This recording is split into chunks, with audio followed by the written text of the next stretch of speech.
Okay, so today we're going to be talking about sections 2.3 and 2.4. We're going to I've already been talking a little bit about the truth functions and the truth values of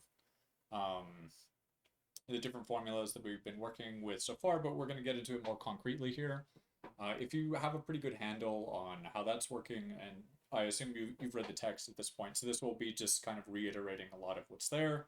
We'll talk about some examples and try to clear up anything that might be a little muddy. So when we're talking about semantics for propositional logic, we're assuming what we're calling here the principle of compositionality, where the truth value of some function can be is determined by the meanings of its parts. So if we can start, and you'll see how this leads us to being able to fill out full truth tables, where we start with just filling out all the possible truth values for each of the variables in any degree of complexity for some formula.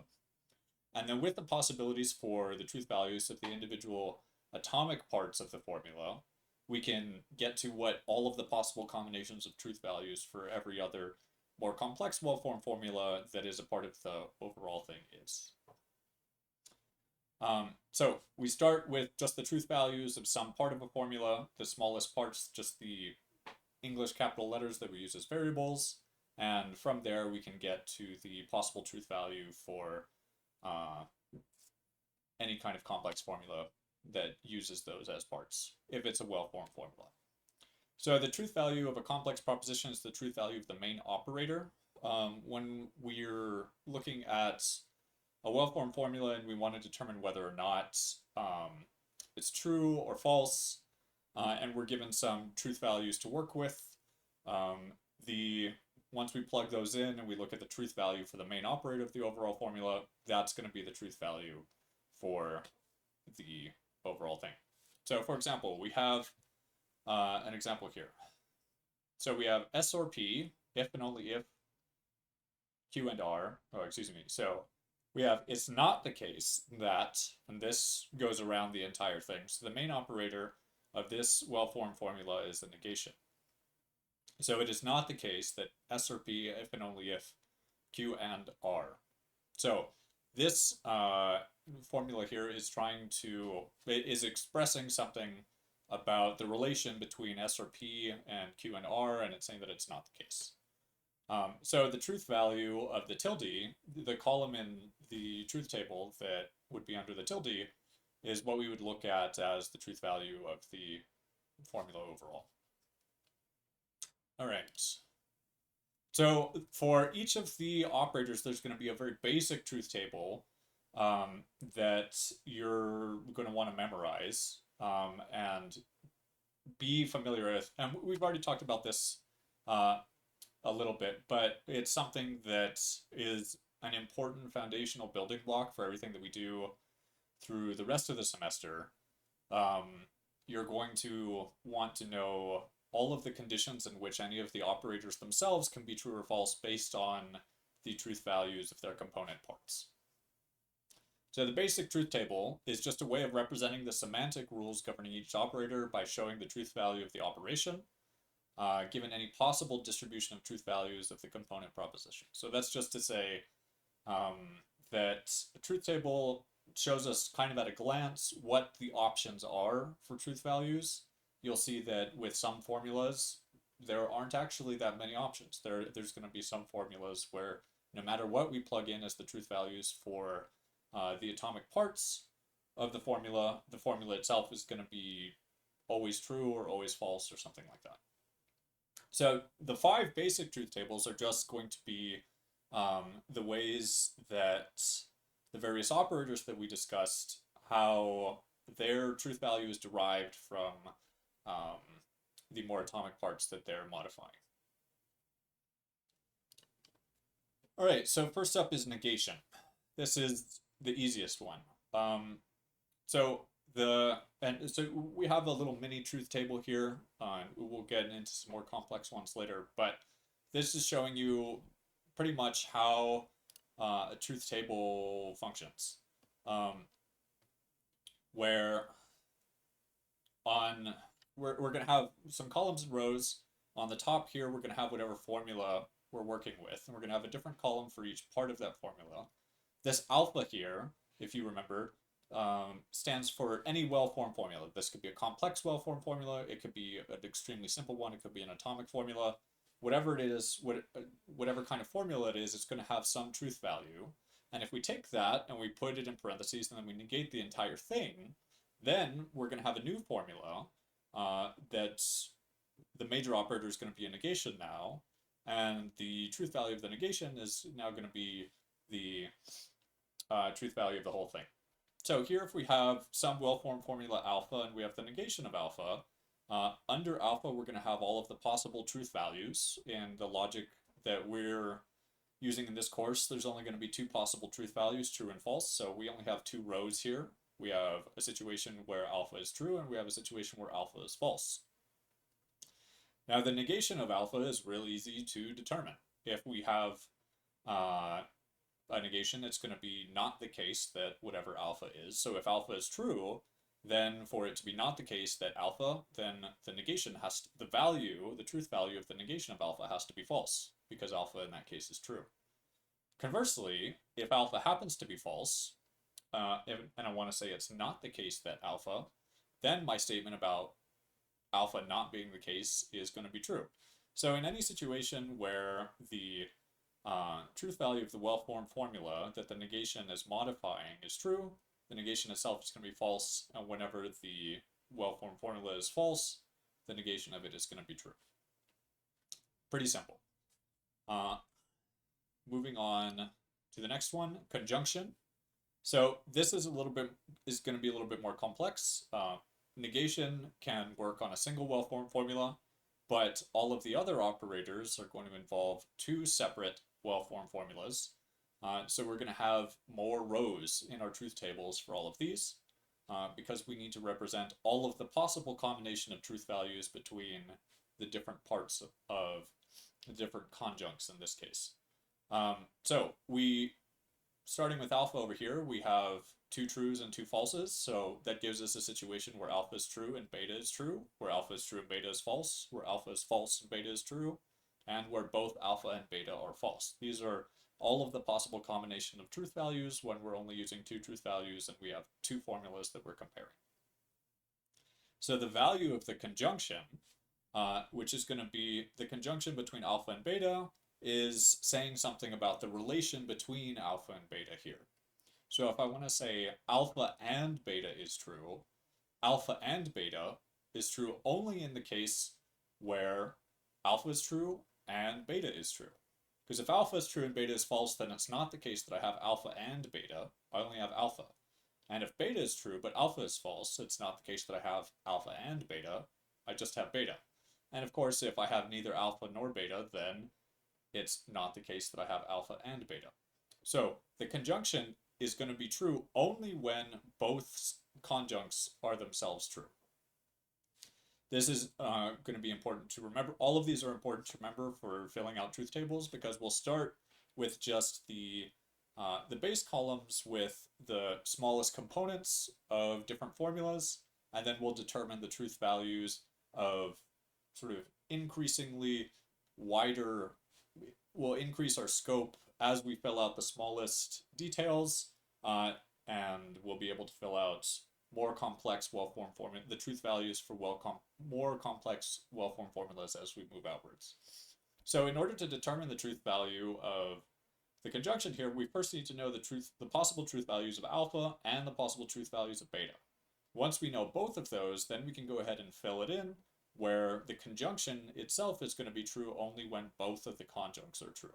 So in this first row, when alpha is true and beta is true, then the conjunction, the column with the dot, which is where we express the value of the conjunction between alpha and beta, then it's going to be true. You'll see in every other row, it's going to be false, because in every other row, we don't have both alpha and beta being true at the same time. Fairly straightforward. All right, next, disjunction. So remember, disjunction is or. here we can read this formula as alpha or beta. And because we have an inclusive, I have another slide here where we're going to talk about inclusive and exclusive. But because we're using an inclusive disjunction, it's going to be true in cases where both alpha and beta are true. So you'll see that there's only one case in which the disjunction itself is false, and that is when both of the disjuncts, in this case alpha and beta, are themselves false. So because the expression alpha or beta is really just saying something, is saying, well, I have at least one of these things. I have at least alpha or beta. So in any case where, let's say, alpha is true and beta is false, well, it's true that I have alpha or beta. I have one of the two things. I only need one of the two things in order to make a disjunction true. And in this case where we're using an inclusive disjunction, when we have both alpha and beta, the disjunction is true. So go to the next slide, we'll talk about that a little bit. So the semantics of propositional logic that we're using here is going to be an inclusive disjunction.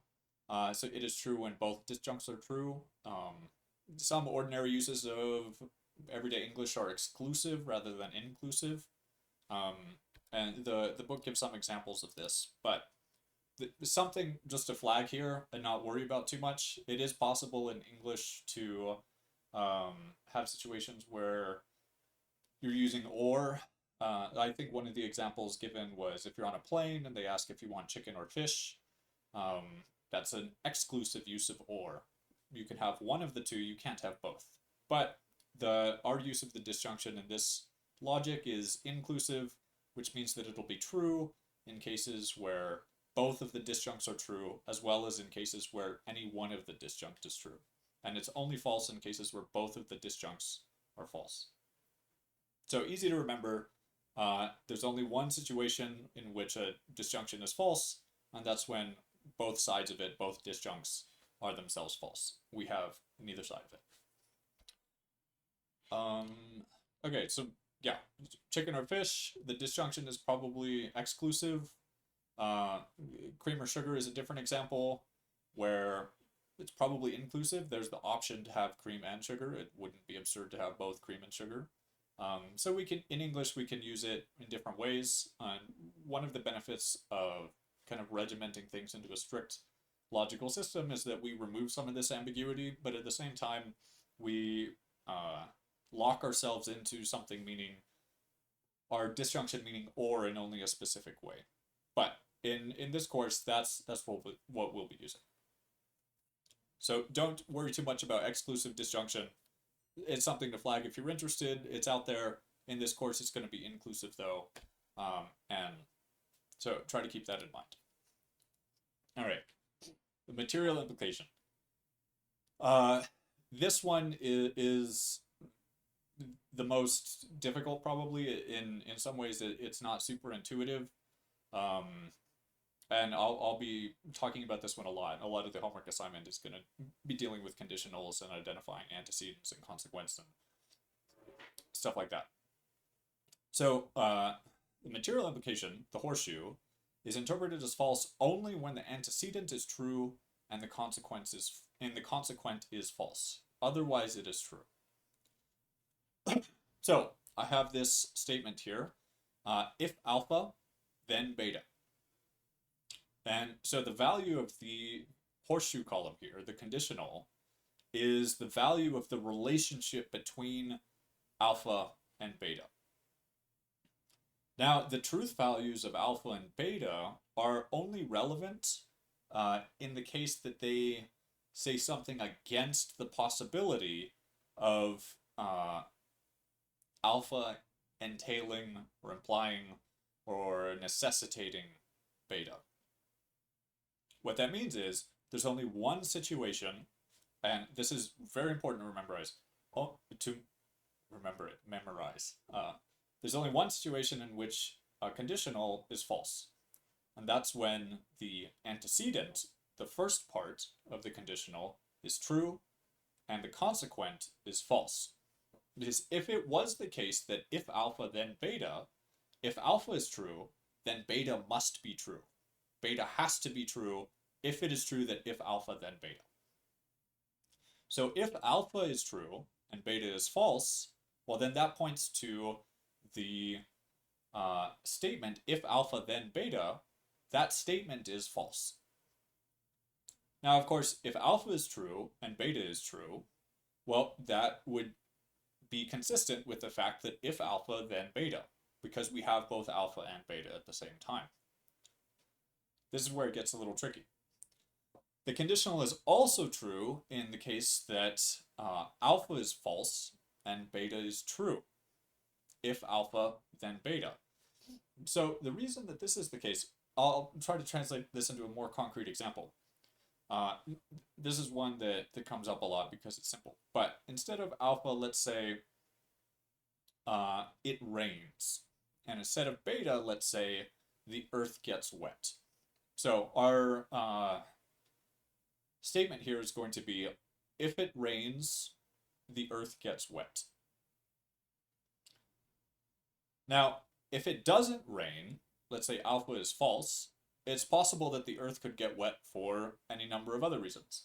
There could be a tsunami, there could be a flood, there could be other independent reasons for the earth getting wet. We didn't say anything about raining being the only possible condition for the earth getting wet, but we did say that if it does rain, then that necessitates the earth being wet. So the relationship is, well, if alpha, then beta, not the other way around. So if beta is true, if it's true that the earth is wet, but it's not true that it rained, if alpha is false, well, that doesn't invalidate our statement, which is if alpha, then beta. If alpha, then beta, if it rains, the earth gets wet, is saying something about the relationship between raining and the earth being wet, in that if it rains, then it's the case that the earth is wet.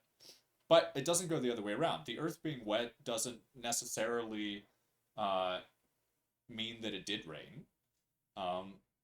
It doesn't mean that it didn't rain either. So in this case, alpha being false and beta being true doesn't invalidate the statement if alpha, then beta. So because it doesn't say anything against the relationship of alpha and beta that's being described by the material implication here, the truth value for the material implication, the conditional, in the case that alpha is false and beta is true. This is really important to remember.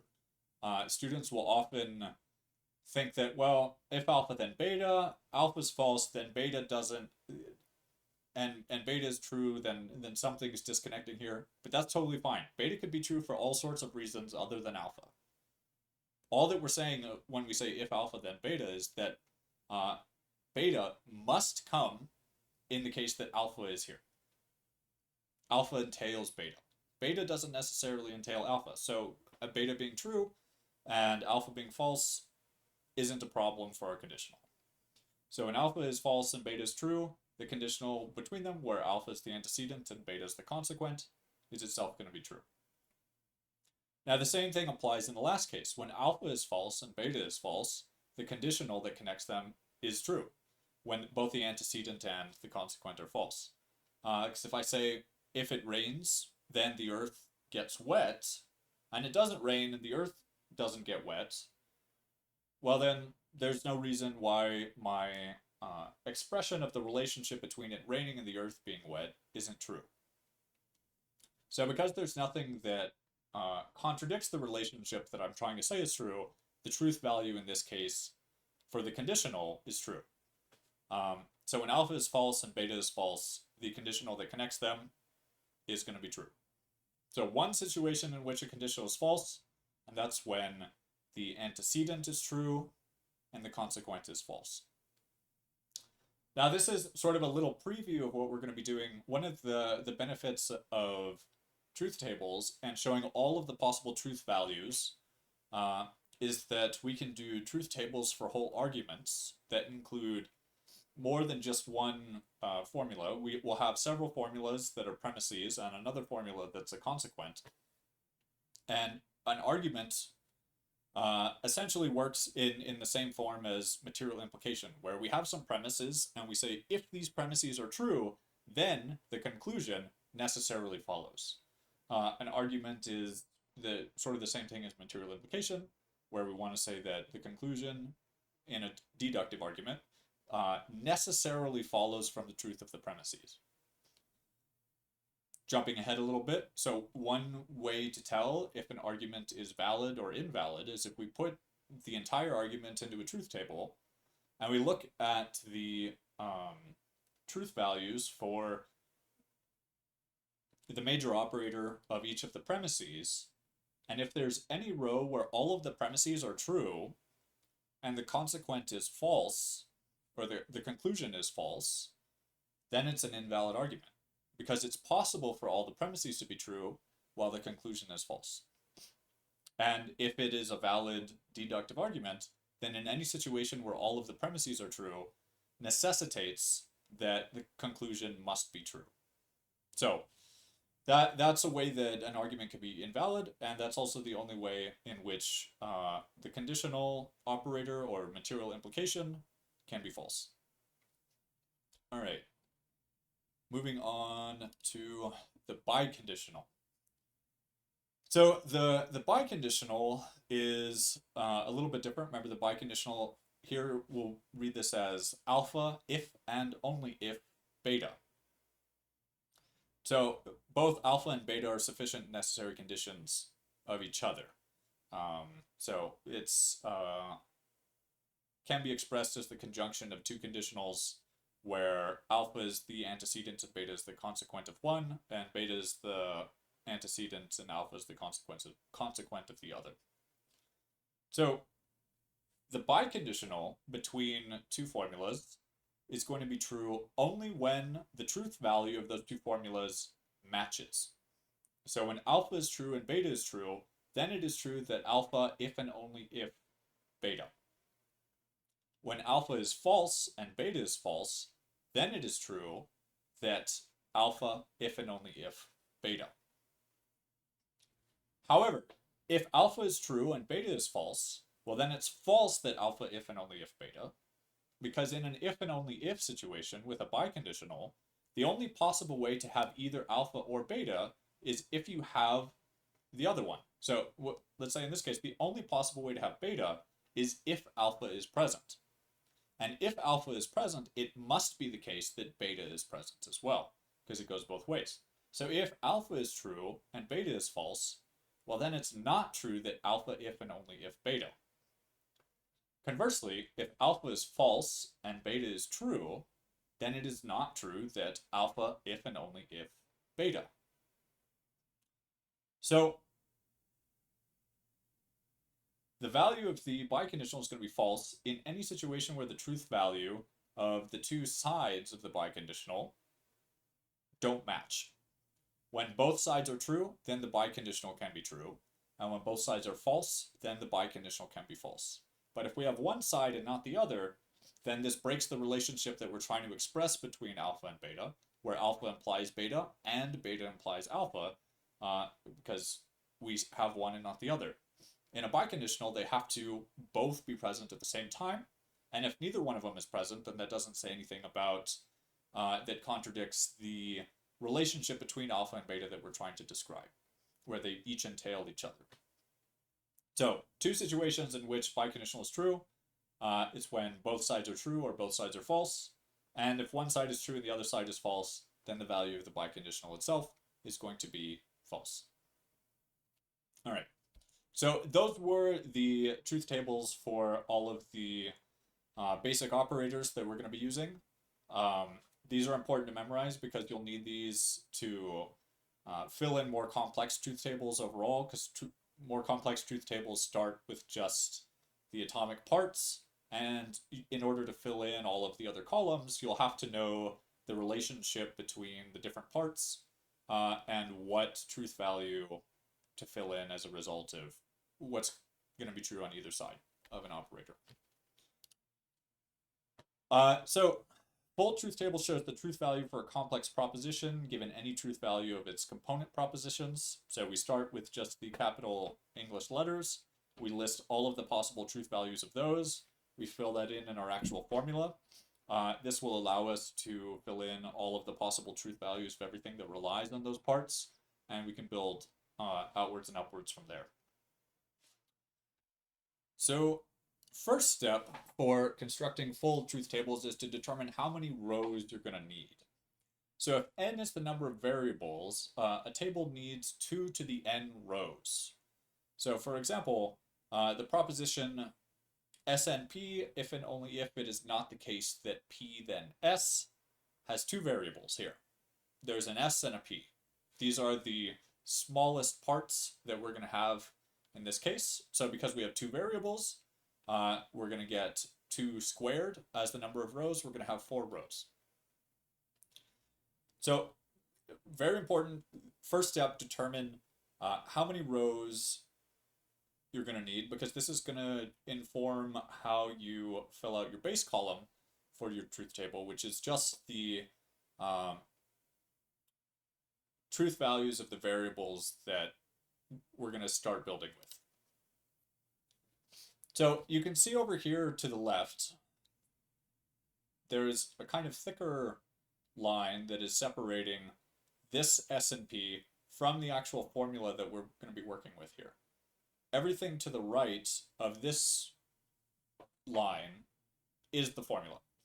We added, on the left side here, this base column that just shows the smallest parts that we're working with. The capital English letters, the variables S and P.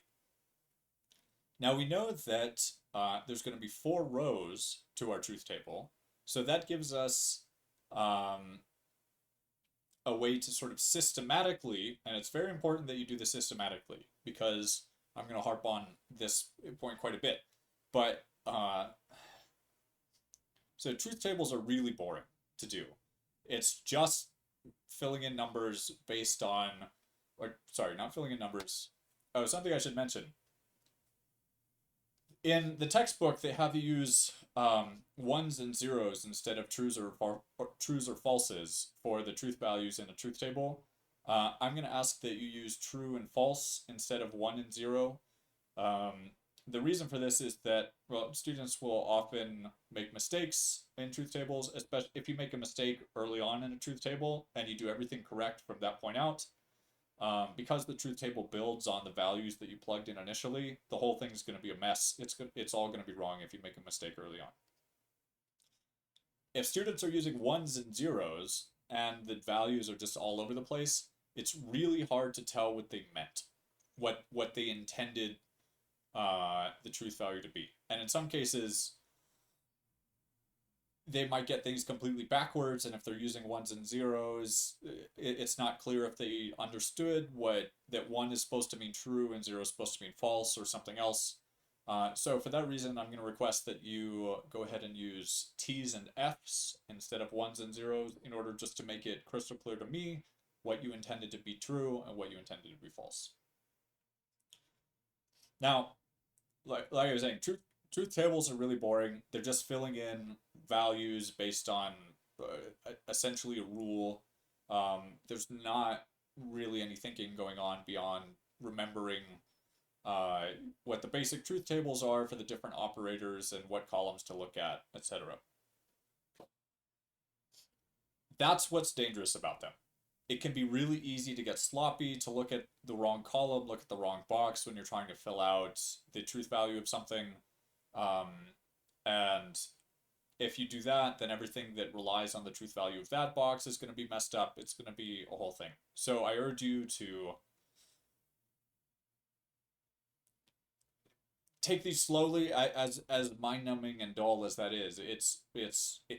These are just the worst. But you have to be vigilant about what you're filling out.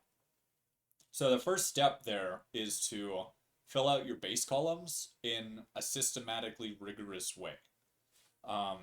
So the base column here, where we're looking at all the possible truth values of the smallest parts of the formula that we're dealing with, in order to eventually build up to all of the possible truth values for the main operator of the formula at large.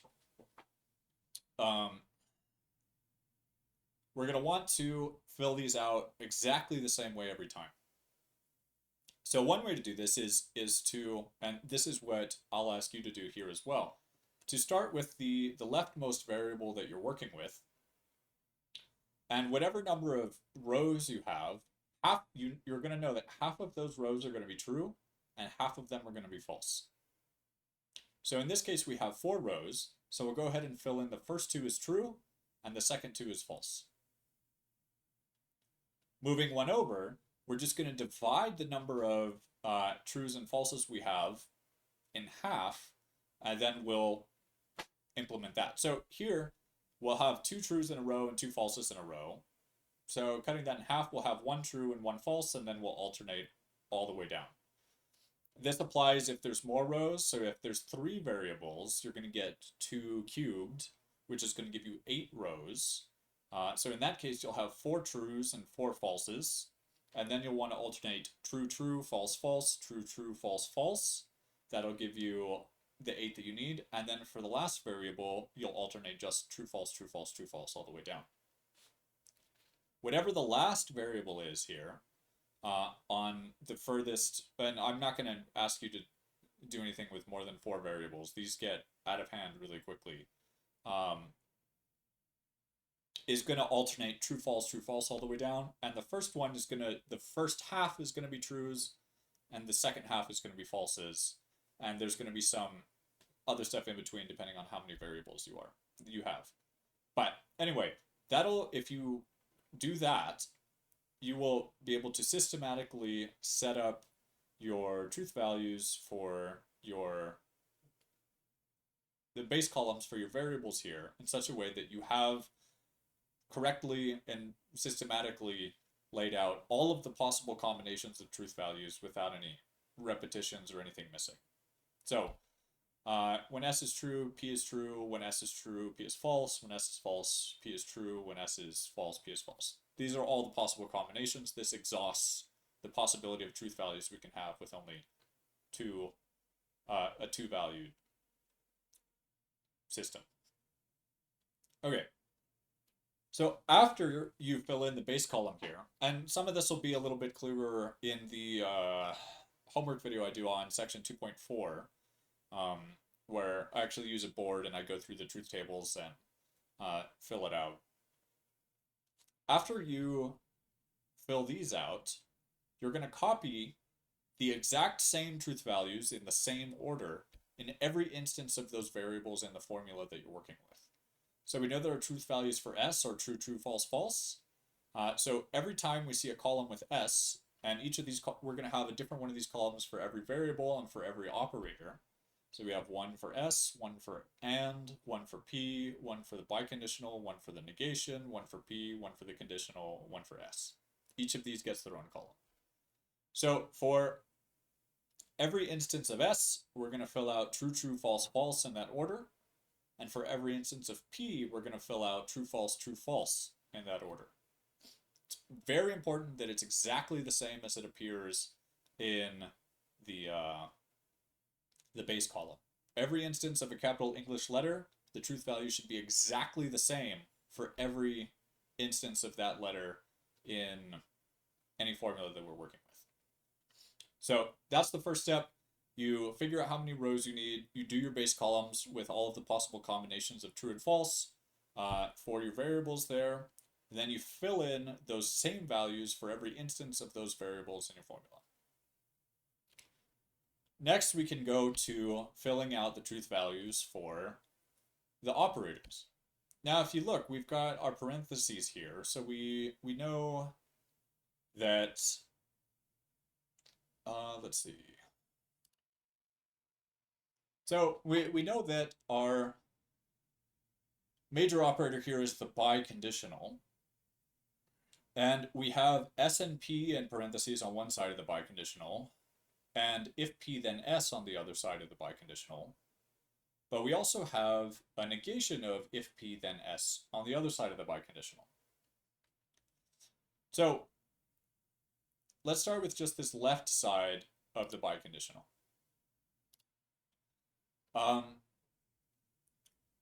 So remember, we're trying to determine the truth value of this formula That's going to be determined by, or the possible truth values of this formula, that's going to be determined by the truth value of its major operator, which is the biconditional.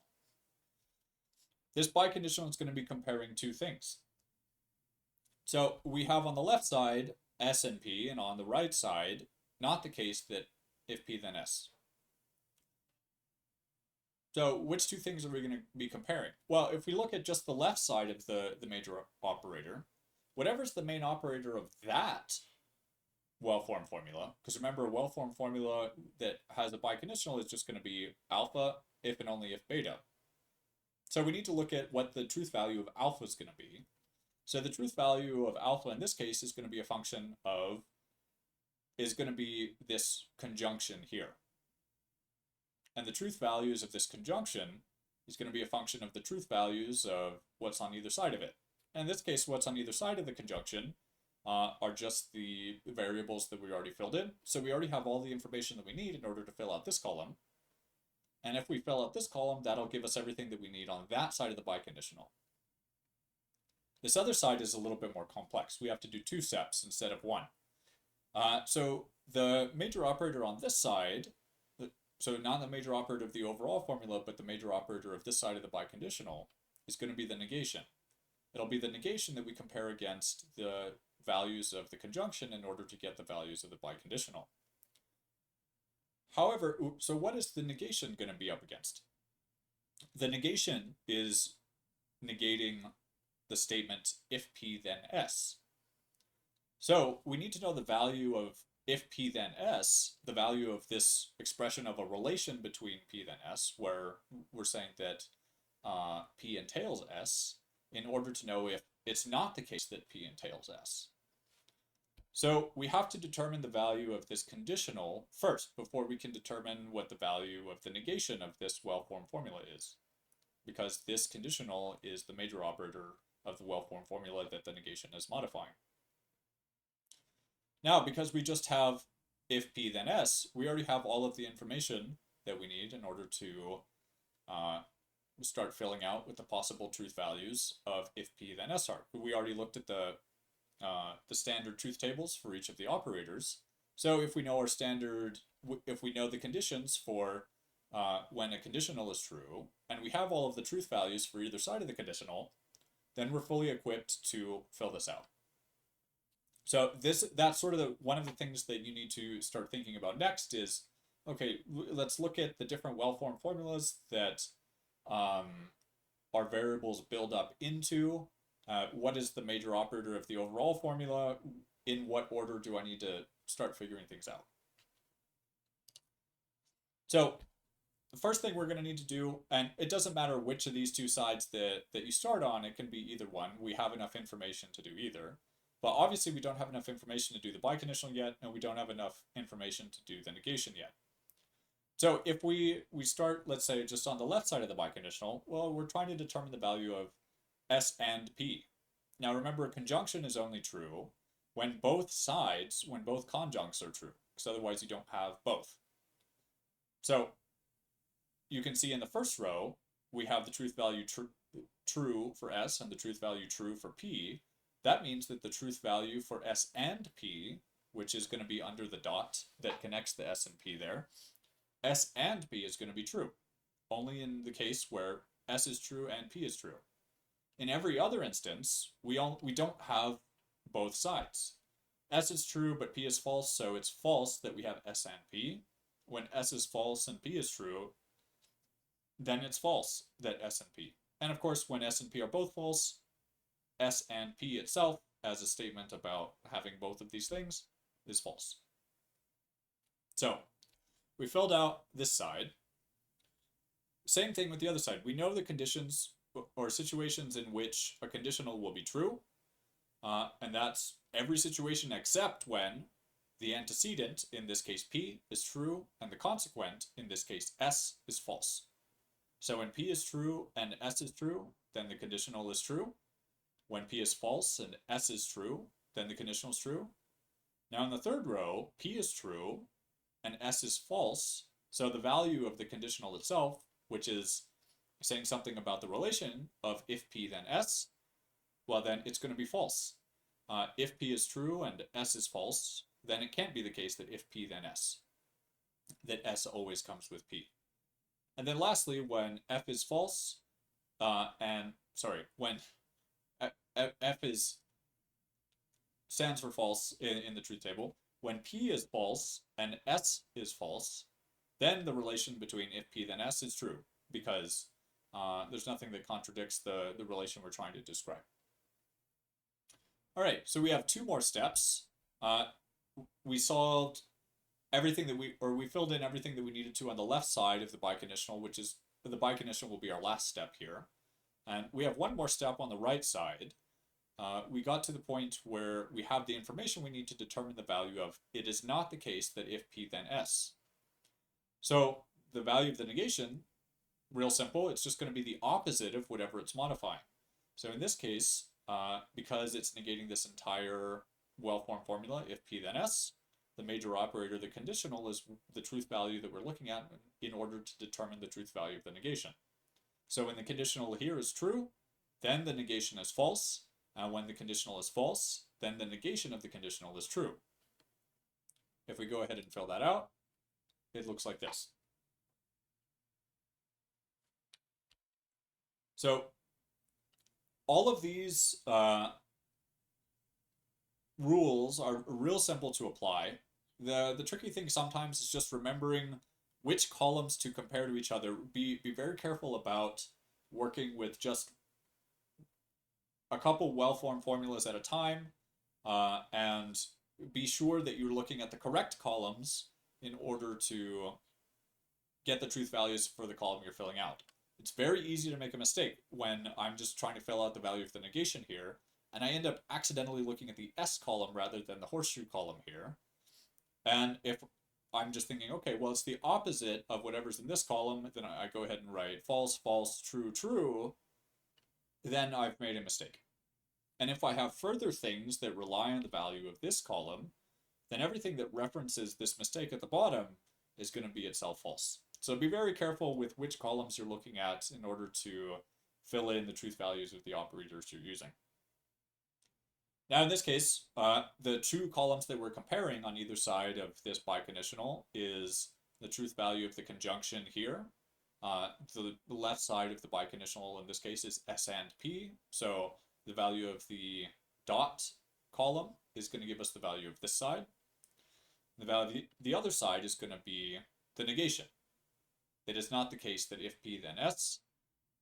So if we know that these are the two columns that we're comparing in order to determine the truth value of the biconditional, and we know that a biconditional is only true when both sides of it have the same truth value, then we have everything that we need to know in order to fill out this last little bit here. So if we do that, in the first instance, S and P is going to be true, and it's not the case that if P then S is going to be false. We have different truth values for each one, so the biconditional is false. In the second row here, and is false, and the negation of if P then S is false, so the biconditional is true. Each side has the same truth value. Here, S and P is false, and it is not the case that if P then S is true, so we have different truth values. The biconditional is going to be false. And in the last row, we have S and P being false, and it is not the case that if P then S is false, so we have the same truth value, so the biconditional is true in this case. So there's a couple of things that we can do once we have filled out a full truth table like this. This gives us the full range of possibilities for truth values, because the truth values are going to be determined based on these parts here, which gives us, in every row, we can look at what the possible truth values of the parts are, and that'll determine what the truth values of everything else that relies on the truth values of these parts is.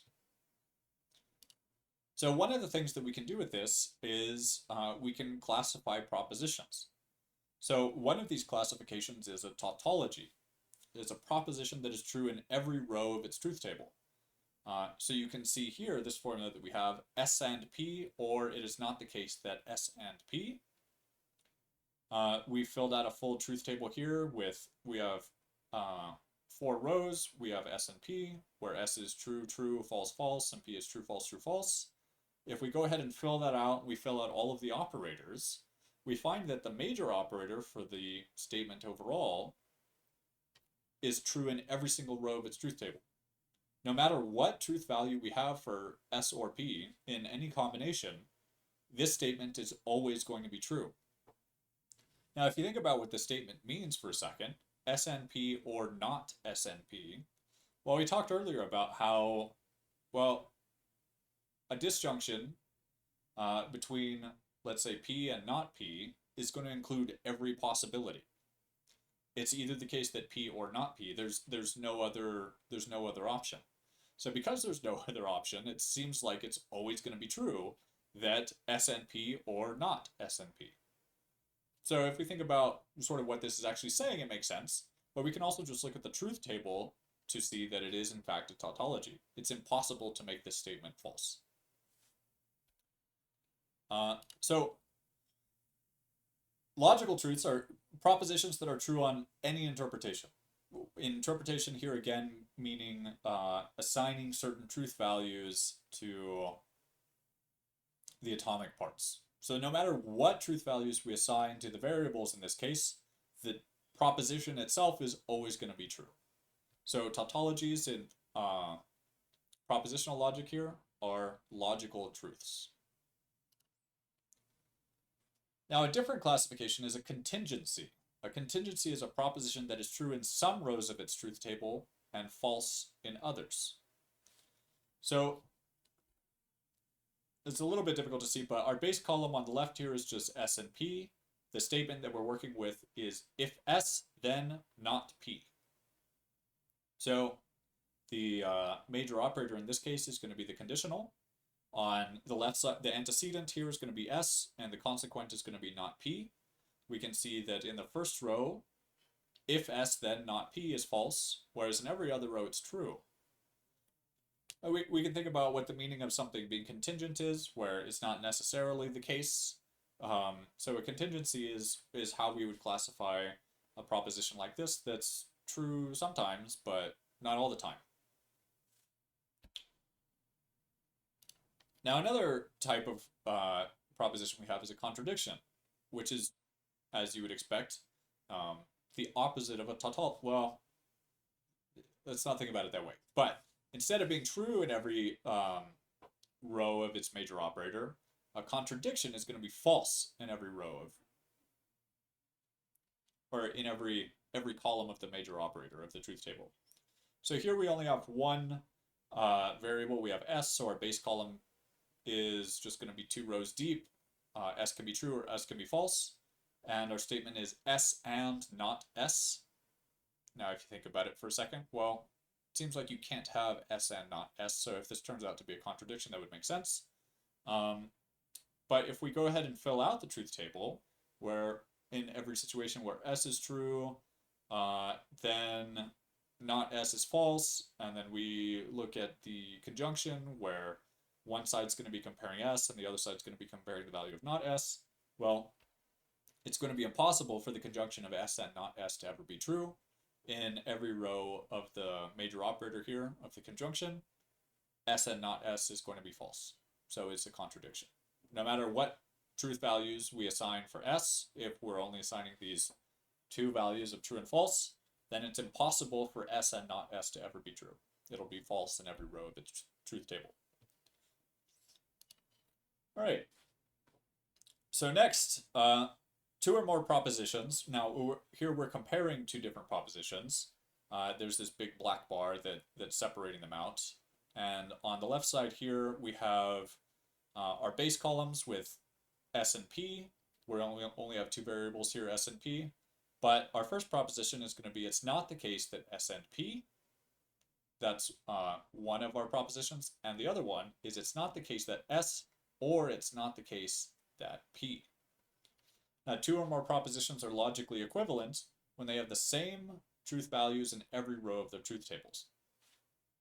Now, the major operator for this side is going to be the or, and the major operator for this side is going to be the negation. Now, if we look at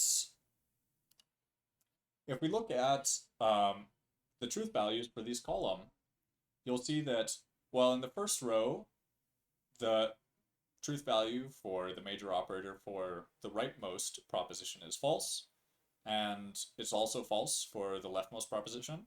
In the third row, they're both true. In the fourth row, they're both true.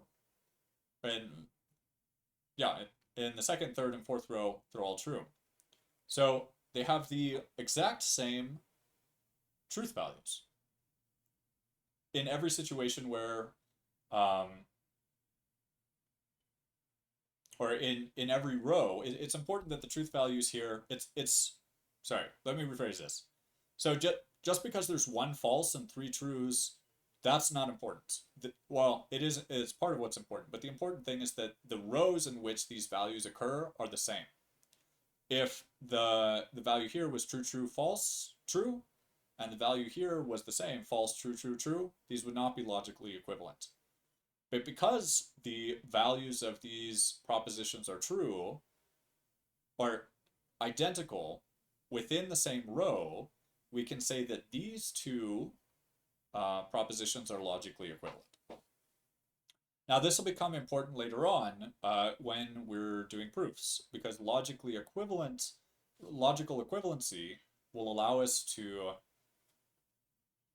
change the proposition that we're using to a different one that is more useful to us in that context, but has the exact same, is logically equivalent to the other one. So we're not losing anything there. We would be able to change the meaning of, well, the meaning is identical. The meaning stays the same, but we can go from it's not the case that S and P to not S or not P if one of those is more convenient for us.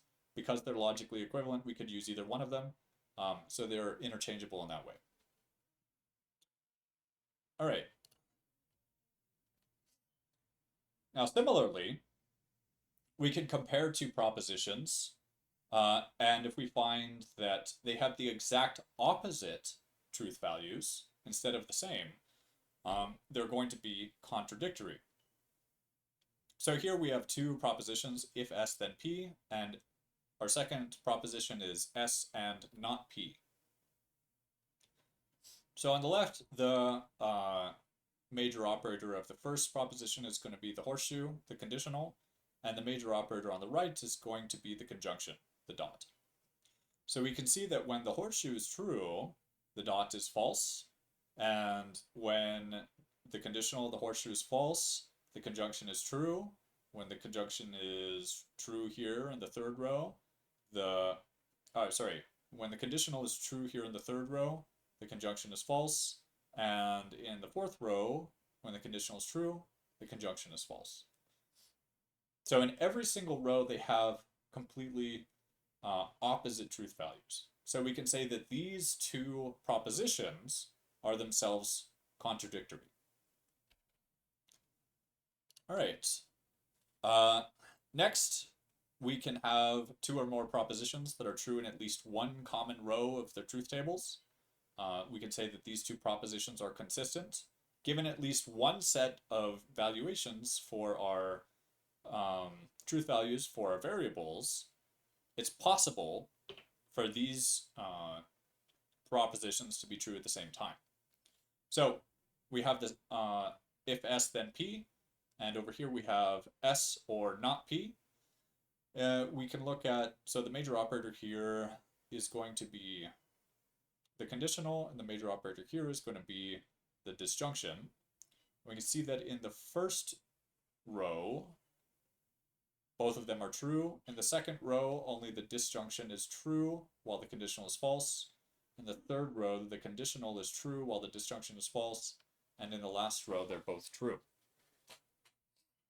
So this means that in every situation where S is true and P is true, and in every situation where S is false and P is false, both if S then P and S or not P are going to be true. It's possible for both of these statements, if S then P and S or not P, to be true at the same time, given certain conditions for the truth values of the variables. All right.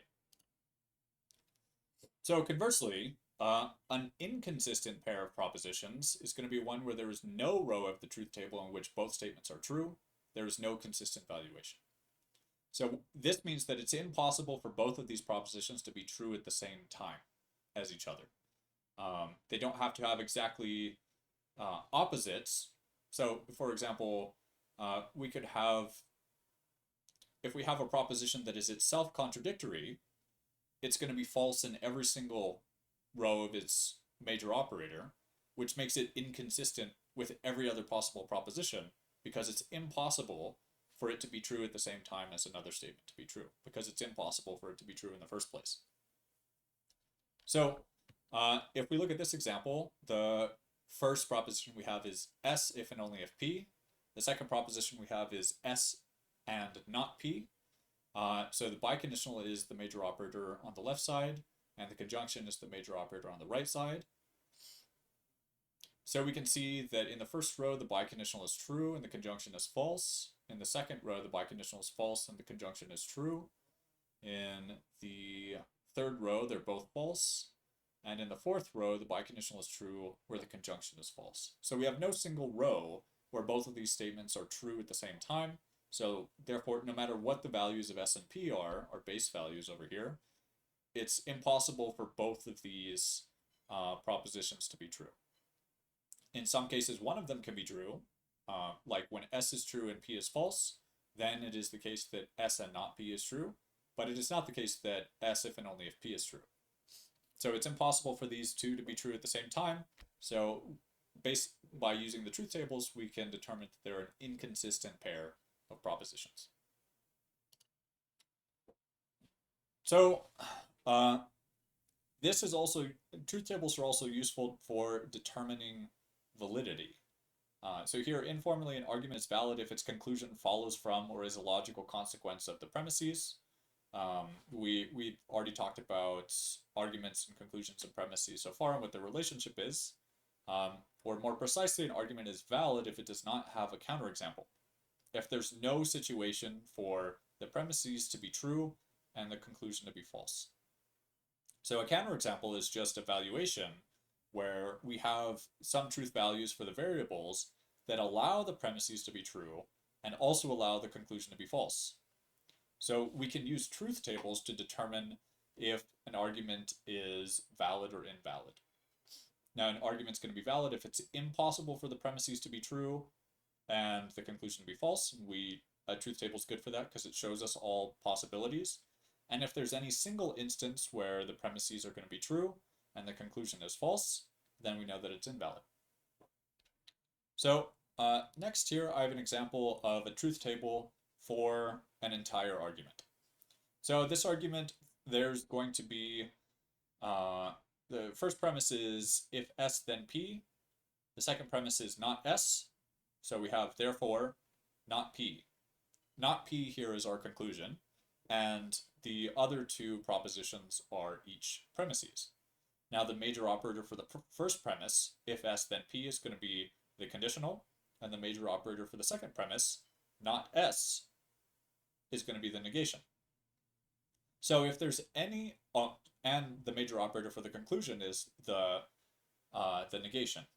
So if there is any row in the truth table where the value for the conditional is true, and the value for the negation of S is true, but the value for the negation of P is false, then it would be an invalid argument, because that would be an example of a situation in which it's possible for the premises to be true and the conclusion to be false, and in order for an argument to be valid, the conclusion must follow from the truth of the premises.